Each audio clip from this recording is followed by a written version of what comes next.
낙엽이 바람에 스산하게 흩날리는 늦가을, 경기도 외곽의 한 낡은 아파트. 73세의 박선자 할머니는 오늘도 창밖을 멍하니 바라보며 깊은 한숨을 내쉬었다.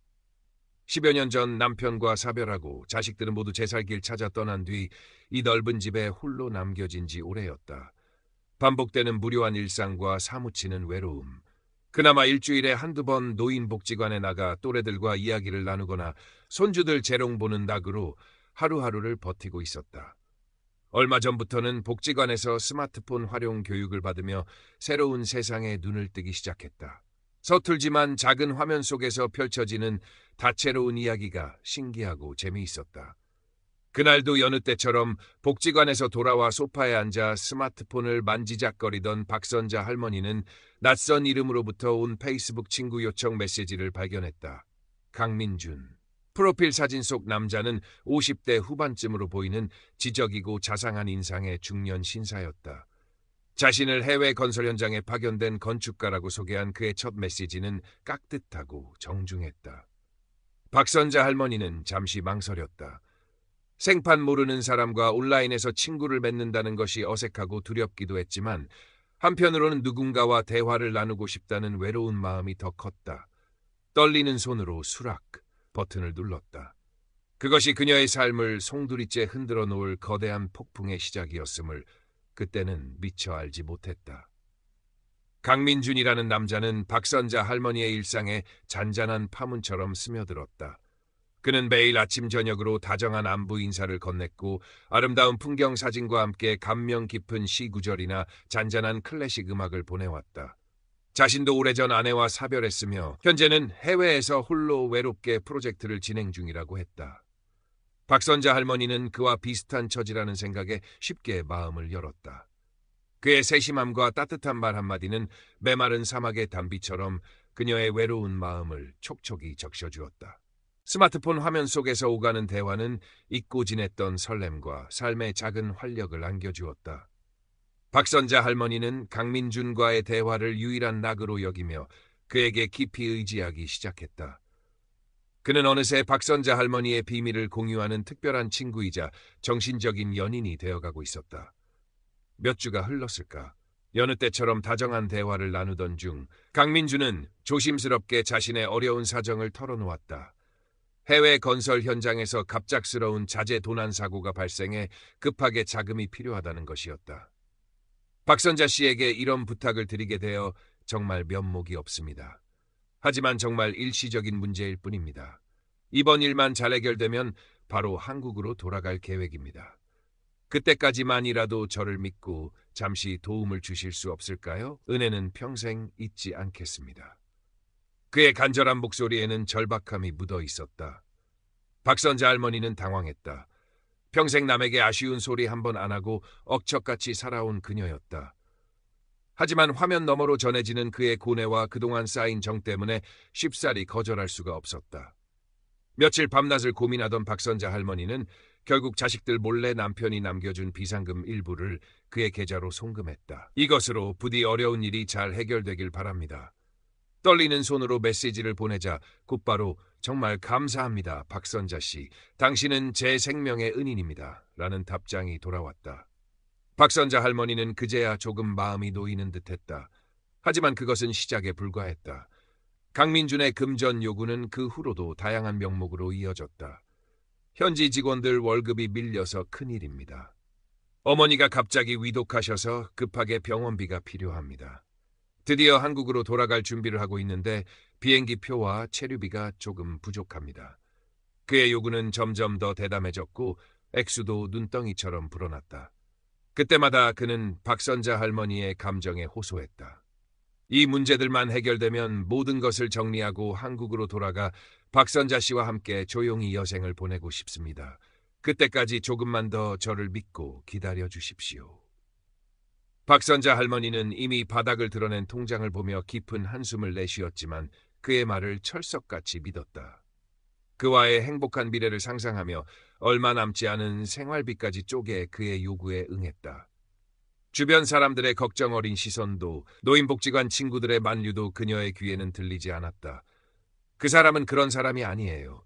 나를 진심으로 이해해주고 아껴주는 유일한 사람이라고요. 박선자 할머니는 점점 더 현실과 동떨어진 채 강민준이라는 환상 속에 갇혀갔다. 그녀의 얼굴에서는 웃음기가 사라지고 수심과 불안감만이 깊게 드리워졌다. 딸 수연은 일주일에 한 번씩 어머니의 집을 찾았다. 평소와 달리 부쩍 수척해진 어머니의 얼굴과 어딘가 불안해 보이는 눈빛, 그리고 통화 중 돈 문제로 누군가와 조용히 다투는 듯한 모습에서 불길한 낌새를 감지했다. 엄마, 무슨 일 있어요? 요즘 안색이 너무 안 좋아 보여요. 수연의 걱정스러운 물음에 박선자 할머니는 아무 일 없다. 나이 들어서 그런 거니 신경 쓰지 마라. 며 애써 태연한 척했지만 그녀의 눈빛은 미세하게 흔들리고 있었다. 어느 날 수연은 어머니가 잠시 자리를 비운 사이 우연히 어머니의 스마트폰에서 강민준이라는 남자와 주고받은 메시지 내용을 보게 되었다. 다정하고 감성적인 대화 속에 심심치 않게 등장하는 돈 이야기, 그리고 이미 여러 차례 거액이 송금된 은행 거래 내역까지. 수연은 눈앞이 캄캄해지는 것을 느꼈다. 직감적으로 어머니가 로맨스 스캠에 휘말렸음을 깨달았다. 수연은 곧바로 인터넷을 통해 로맨스 스캠의 전형적인 수법과 피해 사례들을 검색했다. 보면 볼수록 강민준의 행동은 사기꾼들의 그것과 소름 돋을 정도로 일치했다. 다급해진 수연은 어머니에게 자신이 알아낸 사실들을 조심스럽게 이야기하며 강민준이라는 남자를 조심해야 한다고 경고했다. 하지만 박선자 할머니의 반응은 예상외로 완강했다. 네가 뭘 안다고 함부로 말하는 거냐? 그 사람은 그런 사람이 아니야. 너는 엄마가 겨우 찾은 행복을 시기하는 거냐? 박선자 할머니는 딸의 진심 어린 충고를 오해와 질투로 치부하며 오히려 역정을 냈다.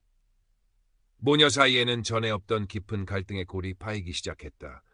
박선자 할머니는 딸에게 실망감을 느끼며 더욱 강민준에게 의지하려 했고, 수연은 그런 어머니를 보며 절망과 안타까움에 가슴을 쳤다. 수연은 포기하지 않았다. 어머니를 이대로 사기꾼의 소나기에 내버려 둘 수는 없었다. 그녀는 어머니 몰래 강민준의 SNS 프로필을 샅샅이 뒤지고 그가 보낸 사진들을 구글 이미지 검색 기능을 이용해 역추적했다. 그 결과 강민준이 사용한 프로필 사진은 해외의 한 무명 모델의 사진을 도용한 것이었고, 그가 언급했던 해외 건설 회사나 진행 중이라는 프로젝트 역시 모두 허위 정보임을 밝혀냈다. 또한 비슷한 수법의 로맨스 스캠 피해자들의 인터뷰 기사와 관련 뉴스 영상을 모아 증거 자료로 차곡차곡 준비했다.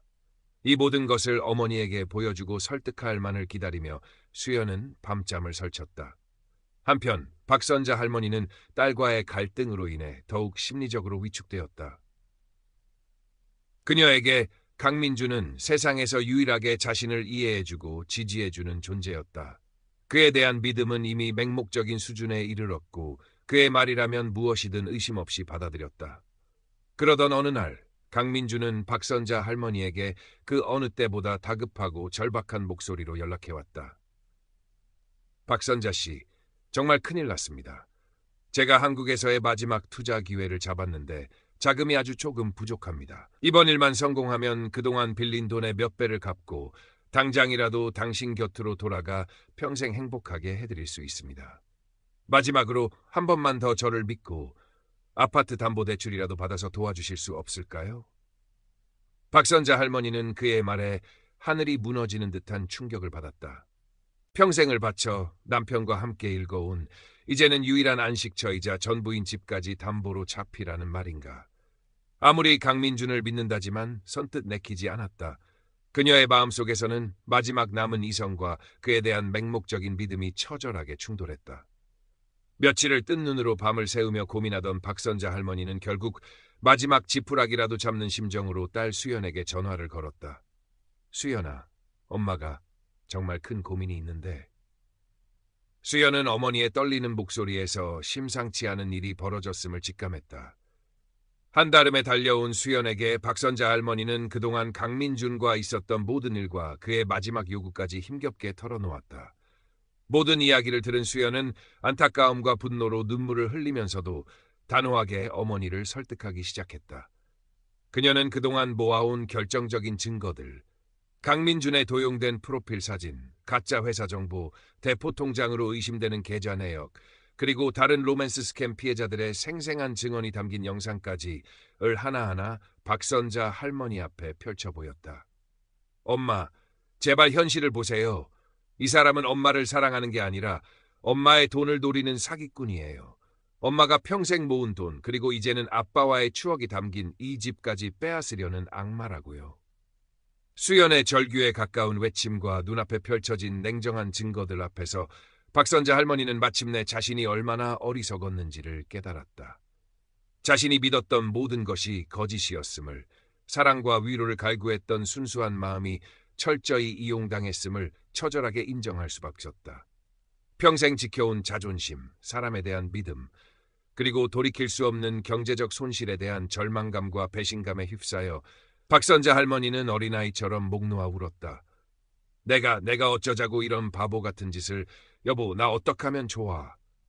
그녀의 울음소리는 텅 빈 아파트에 스산하게 울려 퍼졌다.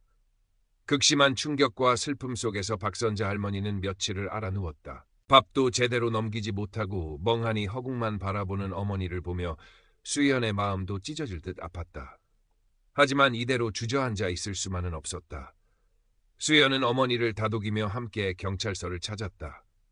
떨리는 손으로 피해 사실 진술서를 작성하는 박선자 할머니의 모습은 한없이 초라하고 안쓰러웠다. 경찰은 로맨스 스캠의 특성상 사기꾼 검거가 쉽지 않을 것이며 피해 금액 회수 또한 불투명하다는 현실적인 답변을 내놓았다. 희망보다는 절망이 더 크게 다가오는 순간이었다. 사건 이후 박선자 할머니는 깊은 우울증과 대인 기피증에 시달렸다.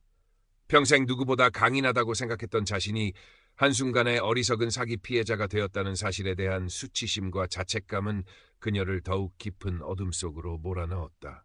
한때 유일한 낙이었던 스마트폰은 이제 쳐다보기도 싫은 흉물이 되었고 낯선 사람의 목소리만 들어도 깜짝깜짝 놀라기 일쑤였다. 하지만 그런 어머니 곁을 헌신적으로 지킨 것은 딸 수연이었다. 수연은 직장에 휴가를 내고 매일같이 어머니를 찾아와 따뜻한 밥을 지어드리고 말벗이 되어주며 함께 병원에 가서 상담 치료도 받게 했다. 엄마 잘못이 아니에요. 엄마는 그저 외로웠고 누군가의 따뜻한 말 한마디가 필요했을 뿐이에요.